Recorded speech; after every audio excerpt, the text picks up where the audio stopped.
Is it going to be nostalgia then?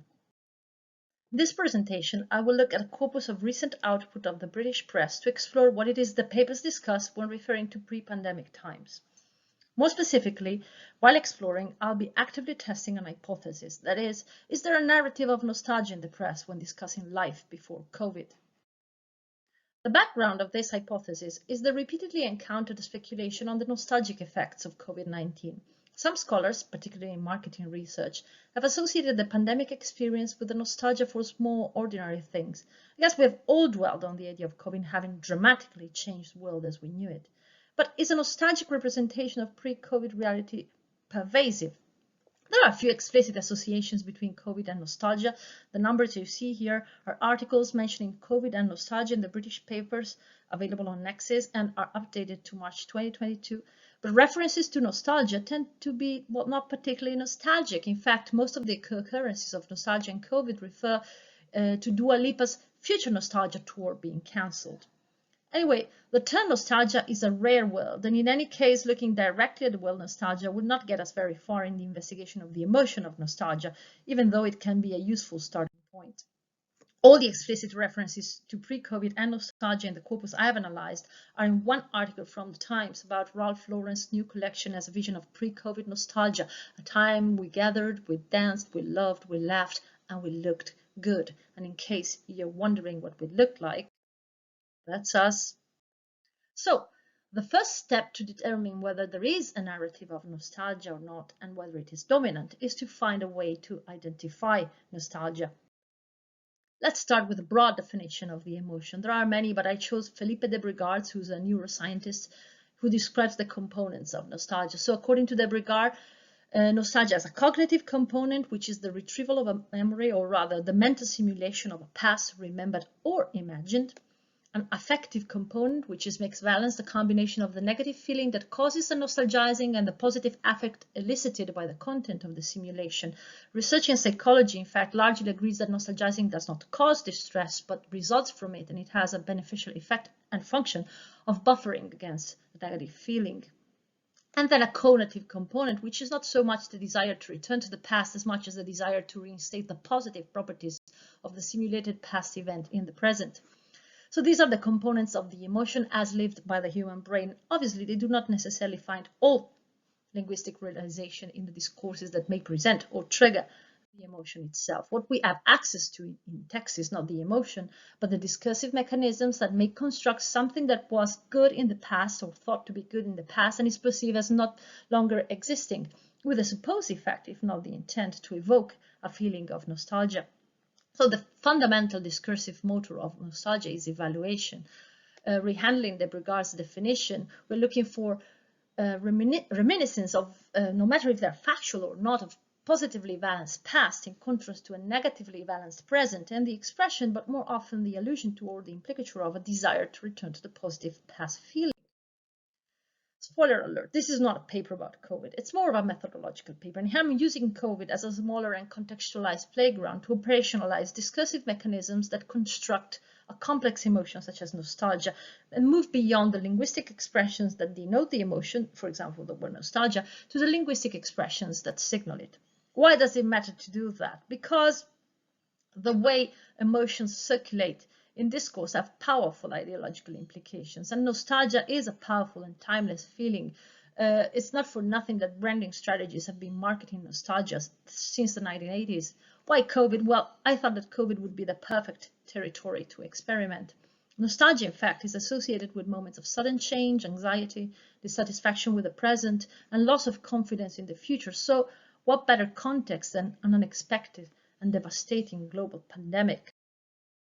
I started off in the most obvious way by looking at markers of antecedents, so introspectively included pre, before, prior to, and COVID words such as pandemic, COVID, coronavirus, lockdown.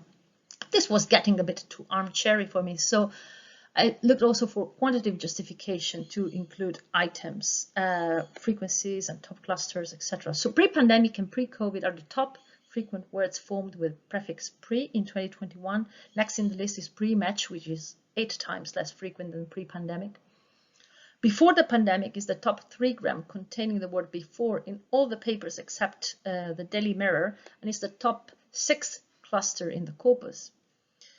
I added, so by way of quantitative exploration, a few items to my initial introspective list, in particular since and after plus COVID words. But since I've already started telling you what's in the corpus, let's have a look at the data set. What we're looking at here is the entire output of 9 British newspapers between January and September 2021. So in terms of COVID timeline, we're looking at the 3rd lockdown starting in January, taking off the vaccinations onwards. Corpus was kindly shared by Charlotte Taylor and soon will be an addition to the Sybil Diachronic newspaper corpus and sketch engine, though here I will query the corpus using Wordsmith 8. Needless to say that a lot of the news contained in this corpus is about COVID. So-called COVID words have a cumulative relative frequency. It goes between 2 and 5 per 1,000 words, depending on the individual newspaper we're looking at. As a term of comparison, 5 per 1,000 words is the relative frequency of verbs such as have or be in the corpus. The Guardian has the highest relative frequency, and COVID is the 4th most frequent noun in the Guardian. I decided to include in the analysis only items that were present across all subcorpora and that were relatively frequent across all subcorpora. So from a very long initial long list of words and phrases on variations of pre-COVID, I got to a list of 7 items. Pre-COVID, pre-pandemic, before COVID, before the pandemic, after COVID, after the pandemic, and since the pandemic. Since COVID was not very frequent and was therefore discarded. The corpus was still rather large to handle at this exploratory stage. I reduced the scope to the most relevant, quantitatively speaking, papers on the basis of relative and absolute frequencies. That is the broadsheets plus the Daily Mail, which together cover 75% of the total occurrences of the target items in the larger corpus. So what I'm doing here is I'm using frequency as a strategy for downsampling. And this is a methodological leitmotif in this work. Quantitative methods such as frequency of words, clusters, collocations are used in a very basic way and for a very basic purpose to achieve non-subjective downsampling of concordance lines. The analysis itself is based mostly on the close reading of and manual annotation of thousands of concordance lines. So the balance in the focus here is more heavily on the linguistic description than the statistical reporting. If you want to follow a discussion, a brilliant recent paper by Larson, Egbert, and Biber, and quantification is instrumental to a more rigorous description.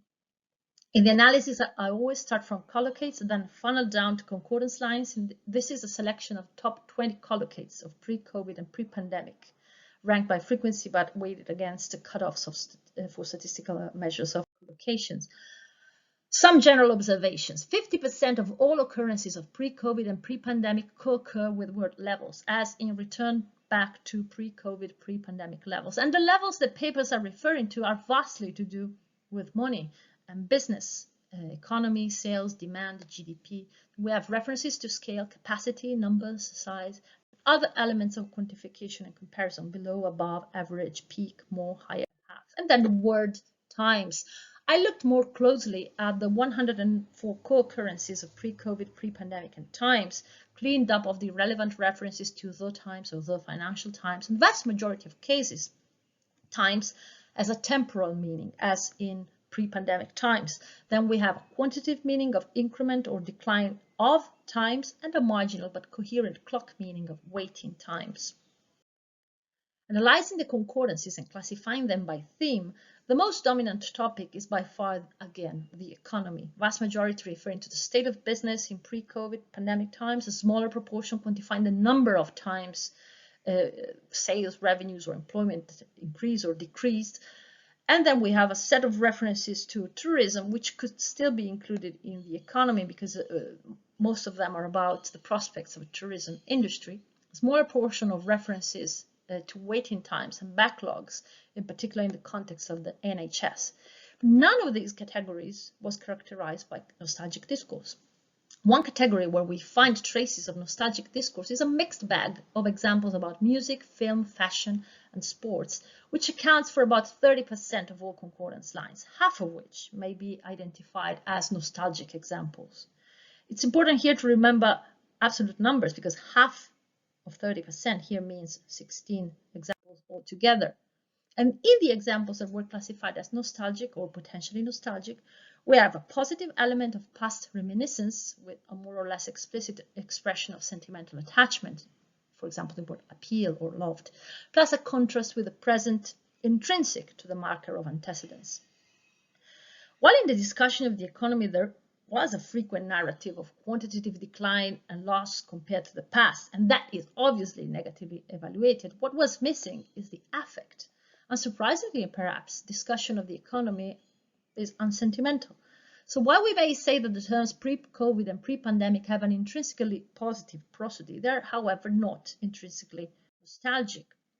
The vast majority of examples are non-nostalgic, where pre-COVID and pre-pandemic simply denote time reference. Again, I only find 16 examples conveying some sense of nostalgia, all in the mixed bag category leisure, and in the same category, we find just as many non-nostalgic examples. We even find a few anti-nostalgic examples where the present is positively evaluated while the past acquires a negative evaluative prosody. It would be interesting to see whether there are examples of negative evaluation of the past where we actually find nostalgia for COVID times. For example, the simpler life in lockdown. During lockdown might be a good, and during the pandemic might be good items to pursue, but that would be a different experiment. So 16 nostalgic concordance lines overall, of which these are the most convincingly nostalgic couple of examples. Still, if we're interested in cherry-picked instances to see how, rather than how much, nostalgia may emerge, closer reading of prototypical examples such as these is indeed useful. After the little steps of royal ascot, the linen suit, summer dresses, and Panama hats are going to feel like a return to better, more familiar pre-pandemic times. It's all about trying to be as normal as possible. We're not trying anything new. It's the old things we're after this year. But don't forget these examples. I'll get back to it later. Now, quickly through the other items. Pandemic is the most frequent noun occurring with before. I look at top collocates, even, struck, hit, often in the cluster even before COVID or the pandemic struck or hit. And what we get is that even before the pandemic, things were not great. Even before COVID, music was broken, the economy was already a mess, local shops were struggling, things were not going swimmingly. So all in all, if anything, it's prototypically non-nostalgic. After COVID, as some promising collocates pointing towards liberation from constraints, restrictions, return back, lifted life. Manual analysis and close reading of 243 concordance lines resulted, though, in two promising headlines in The Guardian, which then did not quite match the content of the articles, and one properly nostalgic example in The Times with Matthew Paris nostalgizing about theatre going. But for every nostalgic example, there is a counterexample of how the future must be better than the past. For instance, we all need to reflect as we look towards life after COVID, creating communities that are greener, fairer, more equitable. After the pandemic, incidentally also 243 concordance lines, well, right after COVID was primarily about lifting the restriction and their economic impact, after the pandemic profile is primarily about work from home and the return to the office, and largely about change. For example, the collocate even here is found in things such as people will continue working from home even after the pandemic. Examining the collocate life, which was most interesting in terms of nostalgia, half of the occurrences were about a return to normal life. This is where nostalgia came up most evidently. However, it's important to preserve a quantitative perspective. It's 23 examples in total. Not all of them are nostalgic. We also find, again, hope for a different, a better normal.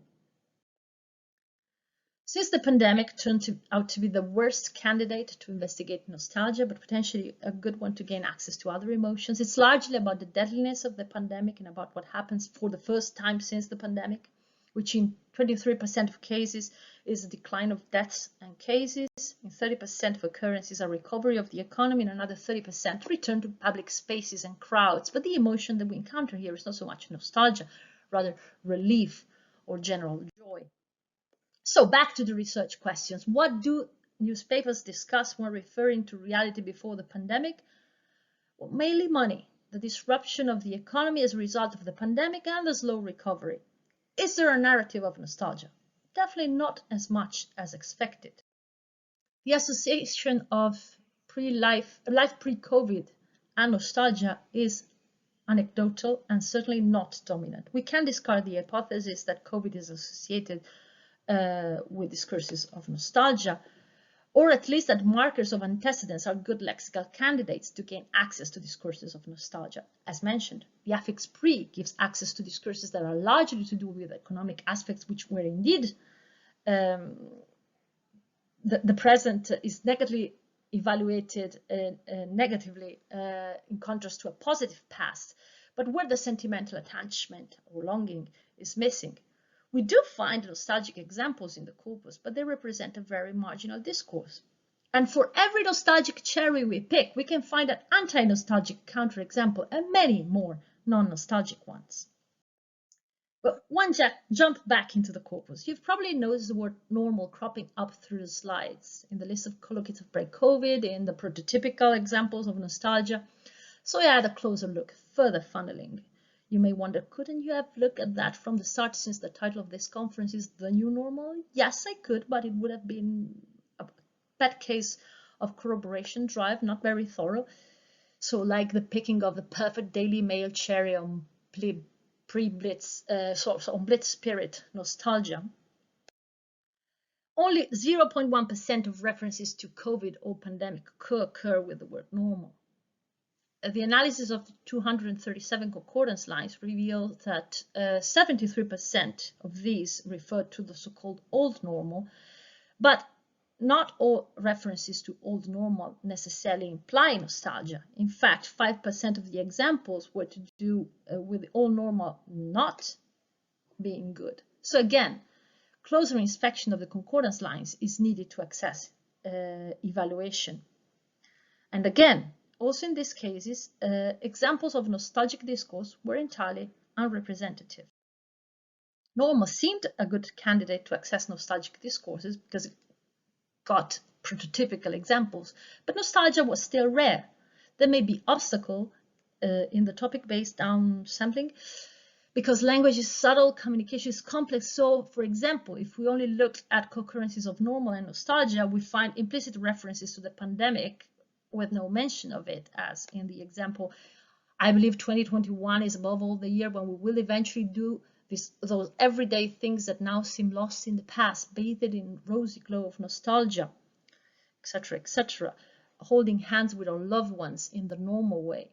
However, at this point, I think I can quite confidently say that this is an exception, and that quite simply, nostalgic representations are not dominant. Final takeaways then. If you want to find something in a corpus, you will. And this is obviously not a good idea. We must always guard against corroboration drive and use the rigor of corpus tools to account for everything that is in the corpus and actively pursue contradicting evidence, practicing what Partington et al. Call the culture of the counterexample. In fact, in this case, not only is nostalgia not prominent, but we may find also alternative representations of the past not being better. Getting back to normal after the pandemic spells utter catastrophe, says one example. And even the occasional discourse of post-COVID hope, a new normal that should be better than the old normal, even though a finer grade distinction may, however, prove that this is specifically a Guardian narrative rather than a generalized one. The most important takeaway, though, maybe, is that there is value in falsification, and that it can be very interesting to find one's expectation proved wrong, in a sort of reversal of the corpus linguistics curse of hindsight post-predictability, aka the curse of the so whats. Unfortunately, in terms of finding ways to lexically operationalize nostalgia, this exploration was not the breakthrough I'd been hoping for. The funneling down did point towards interesting paths, such as the word normal. Anyway, if you want to hear more about my research on nostalgia, see you in the future, maybe at CAD's conference in August. And thank you. You may also want to contribute to our collaborative bibliography on nostalgia.